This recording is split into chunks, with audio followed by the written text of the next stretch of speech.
నమస్తే. శ్రీ మాత్రే నమః. శ్రీ గురుభ్యో నమః.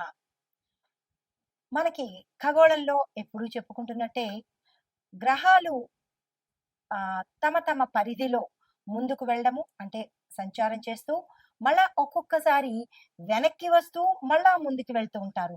అంటే ఈ గ్రహ సంచారాలు ఎందుకు అలా చేస్తుంటాయి అంటే గనక, ఇది ప్యూర్‌లీ మనకి మానవుల యొక్క పూర్వజన్మ కర్మను అనుసరించి ఆయా ఫలితాలను ఇవ్వడానికే ఇటువంటి గ్రహ సంచారాలు జరుగుతాయి అనేది మన జ్యోతిష శాస్త్ర ప్రకారం చెప్పబడింది.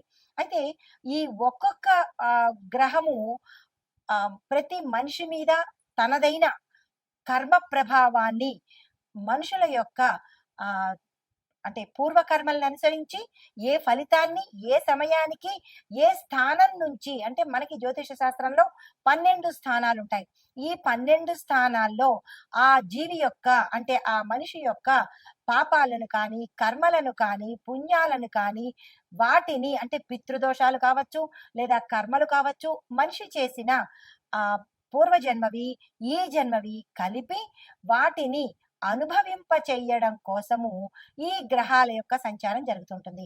అయితే అందులో ప్రధానంగా మనకి ఇప్పుడు జరిగేది శని గ్రహ సంచారము. మోస్ట్ పవర్‌ఫుల్ ప్లానెట్ అన్నమాట. దాంతో పాటు అన్నీ అనుగ్రహించే మంచి గ్రహము శని గ్రహము. అనగా శని భగవానుడు ఆయుష్‌నిస్తాడు, ఆరోగ్యాన్ని ఇస్తాడు. మంచిగా మసలుకుంటే పాపకర్మలను తుడుచుకునేందుకు, అనుభవించేందుకు తగిన శిక్షలను కూడా శని భగవానుడు అందజేస్తాడు. అయితే ఏ గ్రహము చెడు కాదు. ఏది నష్టాన్ని కలగజేయదు. అది కొంతమందికి మంచి చేస్తూ, మరికొంతమందికి చెడు ఎందుకు చేస్తోంది అంటే గనక, ఆయా మనుషుల యొక్క చేసుకున్న కర్మ ఫలితాలను మాత్రమే గ్రహాలు అందిస్తూ ఉంటాయి. ఆ పరిక్రమణలో భాగంగా మనకి జ్యోతిష శాస్త్రంలో శని భగవానుడికి అత్యంత ప్రత్యేకమైన స్థానాన్ని ఇచ్చారు. ఆయన కర్మ ప్రదాత అంటే శనిదేవుడు సహనానికి పరీక్ష పెట్టడమే కాకుండా సహనాన్ని కూడా అనుగ్రహింపజేస్తాడు. అయితే ఈ శని తలుచుకుంటే ధనికుడు, అపర కుబేరుడు కూడా అంటే మిలియనీరు, ట్రిలియనీరు కూడా తెల్లారేపాటికి క్షణమాత్రంలో నిరుపేదని చేస్తాడు. అలాగే పూటకు గతిలేని నిరుపేదను కూడా తక్షణం మాత్రాన్నే ధనికుణ్ణి చేసే శక్తి శని భగవానుడికి ఉందన్నమాట. అందుకే అందరూ శని అంటే భయపడతారు. భయం కాదు, భక్తితో ఉండాలి. చాలా శక్తివంతమైన గ్రహము. అయితే ఆయన ఏమని శపథం చేస్తున్నాడు? ఈ మే నెలలో తన సంచారము అంటే మార్చి 29న శని భగవానుడి యొక్క సంచారము మనకి ఆహ్, మేషం నుంచి మొదలైంది. అయితే ఇప్పుడు మరలా వెనక్కి వెళ్ళి తిరిగి మళ్ళా తిరోగమన దశలో 138 రోజుల పాటు ఆహ్, అంటే కొంతమందికి అంటే కొన్ని రాశుల వాళ్లకు చుక్కలు చూపిస్తాను అని శపథం చేసి మరి వస్తున్నాడు. ఎందుకు అలా అంటున్నాడు? ఎందుకు చుక్కలు చూపిస్తానంటున్నాడు అంటే, ఆయా జాతకులు అంటే ఆ రాశుల వాళ్ళు, ఆ నక్షత్రం వాళ్ళు గత జన్మ పాప కర్మలను తుడిచేందుకు ఈ సమయంలో తన తిరోగమన సమయంలో చాలా ఇబ్బందులకు గురి చేయబోతున్నాడు. ఆ రాశులు ఏంటంటే కనుక మేషరాశి, మిథున రాశి, సింహరాశి. అంటే మిగతా రాశులకు కూడా ప్రభావం ఉంటుంది. కానీ ఈ మేష, మిథున, సింహరాశుల వాళ్లకు చాలా చాలా చాలా గడ్డు కాలము, చాలా కష్టాలు పడవలసిన సమయము ఈ 138 రోజుల పాటు. అయితే క్లుప్తంగా చెబుతాను మేషరాశి వారికి, మిథున రాశి వారికి, సింహరాశి వాళ్ళకి. మరలా నేను చాలా ఏ రంగాల వాళ్లకు ఎలా ఉండబోతోంది అని చాలా వివరంగా మీకు తెలియపరుస్తాను. అయితే ముందుగా మేషరాశి వారికి ఈ శని తిరోగమన సంచారం వల్ల జాతకులకు విపరీతమైన కష్టాలను ఇవ్వబోతున్నాడు. ఏ పని చేసినా అవ్వకపోవడము, విఘ్నాలు కలగటము ఇలాంటివి చాలా కష్టకాలము, గడ్డు కాలము ఈ మేషరాశి వాళ్ళకి.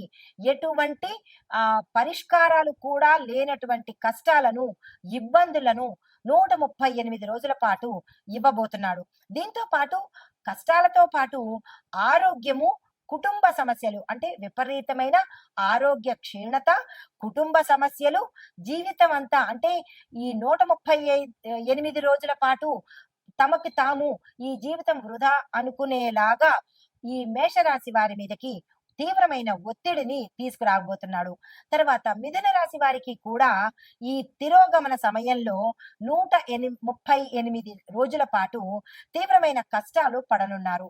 ఈ సమయంలో వీరికి ఉద్యోగాల్లో ఇబ్బందులు, ఉద్యోగస్తులకు అయితే కెరియర్‌లో ఇబ్బందులు, కొంతమందికి నష్టాలు ఉండడము, తర్వాత జీవితంలో కొన్ని ఇబ్బందులు కలగడము, ఆరోగ్యపరంగా వీరికి ఎటువంటి ఇబ్బందులు లేవు కానీ మిగతా నష్టాలను కలగజేయబోతున్నాడు. జాగ్రత్తగా ఉండవలసిందిగా చెప్పడమైంది. అయితే కొంతమంది కొన్ని నక్షత్రాల వాళ్ళు అనగా మిథున రాశిలో ఉండే అన్ని నక్షత్రాల వాళ్ళకి ఇది వర్తింపదు. కొన్ని నక్షత్రాల వాళ్ళకి మాత్రమే ఈ కష్టాలతో పాటు అనారోగ్యాన్ని కూడా అందించబోతున్నాడు. జాగ్రత్తలు తీసుకోండి. తరువాత సింహరాశి అంటే నేను ముఖ్యంగా 3 రాశుల గురించి ప్రత్యేకంగా చెబుతున్నాను. తదుపరి మరలా అన్ని రాశుల గురించి వివరంగా తెలియపరుస్తాను.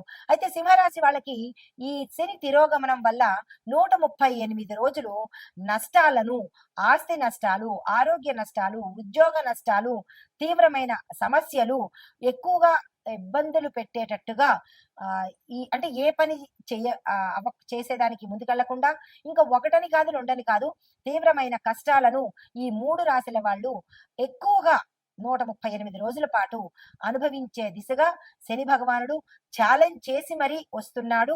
దానికి తగ్గ పరిహారాలు, సూచనలు నేను చెప్తాను. మీరు భయపడకండి. ధైర్యంగా ఉండండి. మంచి కర్మలను చేసుకుంటే శని భగవాన్ నుండి ప్రసన్నం చేసుకోవడం చాలా సులువు. దానికి భయపడి మనం ఏమీ చేయకుండా ఉంటే, చెడు కర్మలు చేస్తూ పోతూ ఉంటే ఇంకా ఎక్కువగా ఇచ్చే ఒకటి దగ్గర 100 కష్టాలు ఇస్తాడు. కాబట్టి మీరు భయపడకుండా భక్తితో శని భగవానుడికి ఏం చేస్తే మంచిదో నేను చెప్తాను. ఆ ప్రకారంగా చేసుకునే ప్రయత్నం చేసుకోండి. అయితే ఈ శని భగవానుడు 138 రోజులు తన తిరోగమన సంచారంలో ఒక మనుషులకే కాదు చాలా రకాల వ్యవస్థల మీద తనదైన ప్రతాపాన్ని చూపిస్తున్నాడు. అయితే ముందుగా ఆర్థిక విభాగంలో ఎలాంటి ప్రభావము, ఆర్థిక విభాగం అనగా ఎకానమీ విషయంలో శని తిరోగమనము ధన భావంలో అనగా 2వ స్థానంలోను అంటే 2వ స్థానంలో ధనభాగం అంటే లాభాన్ని ఇస్తున్నాడు. తర్వాత 11వ భావంలో కూడా మంచి లాభాలను ఇవ్వబోతున్నాడు. అయితే ఈ దీనిలో భాగంగా కూడా కొంత ప్రతికూలతను అంటే మంచి ధనము, లాభము ఇస్తూ కూడా కొంత ప్రతికూలతను కలగజేస్తున్నాడు. దీని యొక్క ప్రభావము ఆర్థిక విభాగం మీద ఎలా ఉండబోతోందంటే స్టాక్ మార్కెట్ లో తీవ్రమైన ఒడిదుడుకులు అంటే బిఎస్సి, ఎన్ఎస్సిలలో అస్థిరత ఉంటుంది. స్థిరత్వం ఉండదు. అటు ఇటుగా కదులుతూ ఉండడము, ఒకసారి ఎక్కువ ఒకసారి తక్కువ, అనిశ్చిత, అస్థిరత 2 కలుగుతున్నాయి. అయితే విదేశీ పెట్టుబడులు ఎఫ్డిఐ క్షీణత చెందుతాయి అంటే తగ్గిపోతూ ఉంటాయి. తర్వాత రూపాయి విలువ డాలర్తో పోలిస్తే పడిపోయే అవకాశం కూడా ఈ 138 రోజుల్లో చాలా ప్రస్ఫుటంగా కనబడుతోంది. అయితే బడ్జెట్ లో వ్యయం ఎక్కువ అవుతుంటాయి అంటే ఎక్కువగా ఖర్చులు అయ్యే అవకాశము, ఆదాయము తక్కువ అయ్యే అవకాశము. అంటే మనుషులకే కాదు ఈ శని ప్రభావము దేశం మీద అన్ని రంగాల మీద పడబోతుంది అనమాట. అయితే దేశం మీద ఇలాంటివి పడబోతున్నాయి. దీంతో పాటు ప్రభుత్వానికి అప్పు భారము ఎక్కువైపోయే అవకాశం కనబడుతోంది. గోల్డ్, రియల్ ఎస్టేట్ మార్కెట్ లో కాస్త పెరుగుదల ఎక్కువ ఉండడంతో పాటు ద్రవ్యోల్బణ భయం కూడా ఈ సమయంలో కలగబోతోంది. అయితే బ్యాంకింగ్ రంగంలో కొన్ని మార్పులు, చిన్న చిన్న బ్యాంకులు విలీనమైపోతాయి అంటే చిన్న చిన్న బ్యాంకులన్నీ మర్జ్ అయిపోతాయి అన్నమాట, కలిసిపోతుంటాయి. అయితే దీనికి మనం సూచన ఏం చేసుకోవాలి అంటే కనుక ప్రభుత్వానికి విత్త వ్యవహారాలు అంటే డబ్బుతో కూడినటువంటి వ్యవహారాలు చాలా చేయవలసిన అవసరం ఈ సమయంలో ఉంది. నూతన పెట్టుబడుల మీద ప్రత్యేకమైన దృష్టి ప్రభుత్వం తెచ్చుకోవాలి. తరువాత రక్షణ విభాగం మీద ఎలాంటి ప్రభావము అంటే డిఫెన్స్ అన్నమాట. దీని మూలకంగా శని తిరోగమనంలో సైనిక స్థిరత్వ భవనాలను అంటే భావాలను ప్రభావితం చేస్తుంది. అంటే సైనికులలో స్థిరత్వ భావాలను కలగజేస్తుంది. దీని యొక్క ప్రభావం ఎలా ఉండబోతోంది అంటే గనక సరిహద్దు ప్రాంతాలలో అంటే ఎల్ఓసి LAC అంటే ఈ ప్రాంతాలలో అప్రమత్తత పెరుగుతుంది. అంటే ఆ ప్రాంతాలు చాలా అలర్ట్ అవుతాయన్నమాట. ఇప్పటికే అలాంటివి జరిగాయి. ఇంకా జరగబోతున్నందుకు దేశం మనకి ప్రత్యామ్నాయాలు తీసుకుంటుంది. రక్షణ కూడా కల్పిస్తుంది. ప్రజలు భయపడాల్సిన పని లేదు. అయితే పాకిస్తాన్, చైనా దేశాలతో చర్చలు జరిపే అవకాశము ఎక్కువగా కనబడుతోంది. ఈ విషయం ఆల్రెడీ దీనికన్నా ముందు మనకి అర్థమైపోయింది కదా! అంటే జ్యోతిష్యము నమ్మకమైన శాస్త్రం ఇది. ఆషామాషీది కాదు. జరగబోయేది చెప్పేదే జ్యోతిష్యం అనమాట. దీన్ని కొంతమంది ఏంటిలే అని ట్రాష్ అని తీసేస్తుంటారు. మనకి ప్రత్యక్ష నిదర్శనాలు కనిపిస్తున్నాయి కదా! నమ్మక తప్పదు. నమ్మాలి. అయితే చిన్నిపాటి సంఘర్షణలు కూడా జరిగే అవకాశాలు గోచరిస్తున్నాయి. అయితే దేశీయ రక్షణ పరిశ్రమ అంటే మీడియా ఇనిషియేటివ్ కొన్ని బలహీనతలు బయటపడే అవకాశం కనబడుతోంది. అయితే సైనిక వ్యయాలు అంటే సైనికుల్ని మనం తెచ్చుకోవడం కోసం కొంత ఖర్చులు పెట్టవలసిన అవసరం కూడా ఈ సమయంలో కనబడుతోంది. మరి దీనికి సూచన ఏం చెయ్యాలి అంటే కనుక రక్షణ రంగానికి బలమైన మద్దతును ఇవ్వాలి. వాళ్ళని బలోపేతం చెయ్యాలి. వాళ్ళని సపోర్ట్ చెయ్యాలి. సరిహద్దు ప్రాంతాల్లో ముందస్తు జాగ్రత్తలు తప్పనిసరిగా తీసుకోవాలి. అయితే ఇది రక్షణ విభాగానికి. మరి వ్యవసాయ విభాగానికి ఎలాంటి పరిణామాలు వస్తున్నాయి అంటే దీనికి మూల కారణము వృషభము, కర్కాటక స్థానాల్లో అంటే వృషభ రాశిలోను, కర్కాటక రాశిలోను శని తిరోగమనం ప్రభావము అంటే తిరోగమనం చేస్తున్నాడు అనమాట. మేషం నుంచి వృషభానికి ఇప్పుడు వస్తున్నాడు.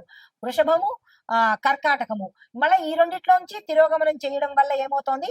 దాని యొక్క ఫలితాలు వర్షపాతము అసమతుల్యతగా ఉంటుంది. అంటే కాసేపు ఎక్కువగా వర్షం రావడము, కాసేపు తగ్గిపోవడము. వర్షపాతంలో వర్షాలు పడేదానిలో కరెక్ట్ గా ఇది అని ఎదమిద్దంగా ఉండదన్నమాట. కొన్ని ప్రాంతాల్లో వర్షాలు ఎక్కువ, కొన్ని ప్రాంతాల్లో అసలు వర్షాలే ఉండవన్నమాట. అయితే ఖరీఫ్ పంటలకు ఇది మిశ్రమ ఫలితాలు ఇచ్చే సమయము. ధాన్యము, పప్పు దినుసులు కొద్దిగా ధరలు తగ్గే అవకాశం కూడా కనబడుతోంది. అయితే రైతులకు రుణభారాలు పెరిగిపోయే అవకాశం ఉంది. రైతులు చాలా జాగ్రత్తగా ఈ 138 రోజులు చాలా చాలా చాలా జాగ్రత్తగా వ్యవహరించుకోవాలి. అయితే ప్రభుత్వం మద్దతు ధరలు పెంచే ప్రయత్నం కూడా చెయ్యవచ్చు. ప్రభుత్వం కూడా ధరలు పెంచే ప్రయత్నాలు చేస్తోంది. అయినప్పటికీ నిరాశ చెందకండి. దీనికి సూచన ఏంటంటే సాగునీటి ప్రణాళికలను మనం బలోపేతం చేసుకోవాలి. దీంతో పాటు బీమా కార్యక్రమాలు అంటే ఇన్సూరెన్స్లు ఇంకా ఎక్కువగా ముందుకు తీసుకెళ్లి బలోపేతం చేసుకోవాలి. అయితే తర్వాత మనకి న్యాయ వ్యవస్థ మీద అంటే జ్యుడిషియరీ మీద ఎలాంటి ప్రభావం చూపిస్తోందంటే దీనికి మూల కారణం ఏమిటి అంటే శని తిరోగమనము న్యాయస్థానం సంబంధించిన స్థానంలో తన యొక్క ప్రభావము ఎక్కువగా చూపిస్తోంది. ఆ ప్రభావం మూలకంగా ఏం జరుగుతుంది అంటే కొన్ని కీలకమైన కేసుల తీర్పులు ఆలస్యం అవుతాయి. అంటే మోస్ట్ ఇంపార్టెంట్ కేసులు ఏవైతే ఉంటాయో ఆ కేసులు జాప్యం జరిగి డిలే అయ్యే అవకాశం కనబడుతోంది. కొన్ని సంచలన తీర్పులు హై ప్రొఫైల్ కేసెస్ ని జాతీయ చర్చకు దారితీస్తాయి. న్యాయ సంస్థల పట్ల ప్రజల నమ్మకం కొంత లోటు అంటే ప్రజలకి నమ్మకం కూడా తగ్గిపోయే ప్రమాదము ఈ సమయంలో కనబడుతోంది. సూచన అంటే దీనికి మనం ఏం చేయాలి? న్యాయ ప్రక్రియను ఫాస్ట్ గా చేయాలి. అంటే దీన్ని కొన్ని సంవత్సరాల పాటు అలా పొడిగించకుండా గతంలో అనేవాళ్ళు అట్లాంటి నానుడి ఇప్పుడు చెయ్యకుండా ఈ కేసు వచ్చిందంటే దాని పరిణామము అంటే ఆ కేసుని త్వరితగతిన క్లోజ్ చేసేటట్టుగా చేస్తేనే ప్రజలకు న్యాయ వ్యవస్థ మీద నమ్మకం పెరుగుతుంది. తరువాత ఈ నమ్మకం పెరగడం కోసం తక్షణ చర్యలు తీసుకోవాలి. తర్వాత వాతావరణం మీద ఈ శని ప్రభావం ఎలా ఉండబోతోందంటే ఈ శని తిరోగమనము వాతావరణం మీద కూడా తీవ్రమైన ప్రభావాన్ని చూపిస్తున్నాడు. అవి ఎలాంటి ప్రభావాలంటే కనుక అకస్మాత్తుగా మిడిమిడి వర్షాలు, కొన్ని పూర్తిగా కూడా కాదు, సగం సగం వర్షాలు, అటు ఎండ ఇటు వాన రెండు కలిపి ఉండేటట్టుగాను, పశ్చిమ మరియు తూర్పు తీరాల్లో తుఫాన్లు వచ్చే అవకాశం చాలా ఎక్కువగా కనపడుతోంది. అయితే కొన్ని చోట్ల తీవ్రమైన వడగండ్ల వానలు కూడా పడే అవకాశం కనబడుతోంది. హిమాలయ పరిసర ప్రాంతాల్లో, నార్త్ ఇండియా ప్రాంతాల్లో మంచుగడ్డలు ప్రవాహంలాగా వచ్చే అవకాశం కూడా కొన్ని చోట్ల కనబడబోతోంది. జాగ్రత్తలు తీసుకోండి. అయితే కొన్ని రాష్ట్రాల్లో ఉష్ణోగ్రతలు సాధారణ స్థాయికి మించిపోయి వస్తాయి. 44ని దాటి 50ని టచ్ చేసి 51 దాకా వెళ్ళే అవకాశాలు కూడా కొన్ని చోట్ల కనబడబోతున్నాయి. జాగ్రత్తలు తీసుకోండి. అయితే మరికొన్ని చోట్ల స్వల్ప భూకంపాలు కూడా వచ్చే స్థాయి కూడా ఇక్కడ గోచరిస్తోంది. చాలా జాగ్రత్తలు తప్పనిసరిగా ముందస్తు చర్యలు తీసుకోవాల్సిందిగా చెప్పడం జరిగింది. అయితే దీనికి సూచన ఏంటి మరి అంటే కనుక వ్యవసాయ వాతావరణ ఆధారితంగా ముందస్తు హెచ్చరికలు తప్పనిసరిగా తీసుకోండి. ఇందులో నేను చెప్పినవి ఏది అక్షరం పొల్లుపోవడం లేదు. ఎందుకు అంటే ఇది శాస్త్రపరంగా తీసుకొని చెప్పినవే తప్ప ఆషామాషిగా చెప్పిన విషయాలు ఇందులో ఒక్కటి కూడా లేదు. కాబట్టి చాలా జాగ్రత్తలు తీసుకుని దానికి తగ్గ సూచనలు చేసుకోండి. అయితే ఎక్కడికక్కడ ప్రభుత్వం కానీ, ఆయా ప్రాంతాల్లో ఉండే నాయకులు గాని హెల్ప్ డెస్కులు ఏర్పాటు చెయ్యండి. తరువాత సామాజిక రాజకీయ స్థితి ఎలా ఉండబోతోందంటే సోషియో పొలిటికల్ సిచ్యుయేషన్స్ దీనికి మూల కారణం మన శని భగవానుడే.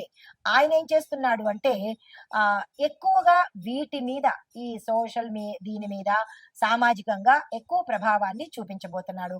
అయితే దాని యొక్క స్థితి ఎలా ఉండబోతోంది అంటే కనుక కొన్ని రాష్ట్రాల్లో రాజకీయ అస్థిరత, ఫిరాయింపులు అంటే ఒకళ్ళ మీద ఒకళ్ళు నెట్టేసుకోవటము, ప్రభుత్వంలో మార్పులు చేర్పులు కూడా జరిగే అవకాశాలు చాలా ఎక్కువగా కనబడుతున్నాయి. అయితే మరొక విషయము, ప్రజల్లో ప్రభుత్వ విధానాల మీద తీవ్రమైన అసంతృప్తి, ఇష్టం లేని తనము ఇక్కడ ఎక్కువగా కనబడే అవకాశం కనబడుతోంది. అయితే నిరసనలు, ఉద్యమాలు జరిగే అవకాశము, విస్తృతంగా పెరిగే అవకాశం కూడా ఇక్కడ చాలా ఎక్కువగా కనబడుతోంది. కొన్ని చోట్ల దళితులు, గిరిజనులు తమ హక్కుల కోసము పెద్ద స్థాయిలో ఉద్యమాలు కూడా జరిగే అవకాశాలు సూచనప్రాయంగా కనబడుతున్నాయి. కొత్త రాజకీయాల కూటములు ఏర్పడతాయి, పొత్తులు కూడా ఏర్పడే అవకాశం కనబడుతోంది. అయితే మరి దీనికి సూచన ఏం చేయాలి అంటే కనుక ప్రజల సమస్యలను తక్షణమే ఆలకించాల్సిన అవసరం తప్పకుండా ఉంది. రెండవది, మద్దతుదారులను చక్కదిద్దే రాజకీయ మౌలిక మార్పులను తక్షణమే తీసుకోవాలి. ఇవి మనకి చెప్పదగిన సూచనలు. అయితే ఆ ఓవరాల్ గా చూసినట్టయితే కనుక సామర్థ్యం ఉన్న నాయకత్వము, తరువాత సూక్ష్మ ఆర్థిక విధానాలు, బలమైన రక్షణ ప్రణాళికలు తీసుకుంటేనే కొంత రెమెడీస్ కల్పించే అవకాశం కనబడుతోంది. వీటి మీద తప్పనిసరిగా ప్రభుత్వం కానీ, ప్రజలు కానీ, నాయకులు కానీ దృష్టి పెట్టాల్సిన అవసరం 100% ఉంది. తదుపరి రాశి కర్కాటక రాశి. ఈ రాశిలో శని భగవానుడి యొక్క తిరోగమనము 8వ స్థానాన్ని అంటే 8వ స్థానంలో సంచారం చేస్తూ ఉండడం వల్ల వ్యయాలు, మానసిక ఒత్తిడి, సంఘర్షణ, పెద్దవారికి అనారోగ్య సమస్యలు అంటే మీ ఇంట్లో ఉన్న పెద్దవాళ్ళు ఎవరైతే ఉంటారో వాళ్ళకి అనారోగ్య సమస్యలు, నూతన పెట్టుబడులకు ఇది అస్సలు సమయం కాదు. ఇలాంటివి జాగ్రత్తలు తప్పనిసరిగా తీసుకోండి. ఆస్తి వ్యవహారాల్లో తీవ్రంగా నష్టపోయే అవకాశం ఈ సమయంలో కనబడుతోంది. అంటే మీరు ఆస్తులు కొనాలన్నా నష్టపోతారు, ఏదైనా ఎవరైనా ఆస్తి కొనుక్కోవాలన్నా నష్టపోతారు. కాబట్టి ఈ 138 రోజుల పాటు మీరు ఎటువంటి ధనపరంగా ఏ లావాదేవీలు, ఏ రంగంలో ఉన్న వాళ్ళు చెయ్యకండి. అయితే ఉద్యోగ వ్యాపారంలో చూసినట్టయితే ఉద్యోగస్తులు పని చేసే చోటు నుంచి అంటే మీరు ఏ స్థానంలో అయితే పని చేస్తున్నారో, ఏ ప్లేస్ లో అయితే పని చేస్తున్నారో ఆ ప్లేస్ నుంచి మార్పులు ఎదుర్కోవాల్సి వస్తుంది. అంటే చేంజెస్ ఎక్కువగా కనబడుతున్నాయి.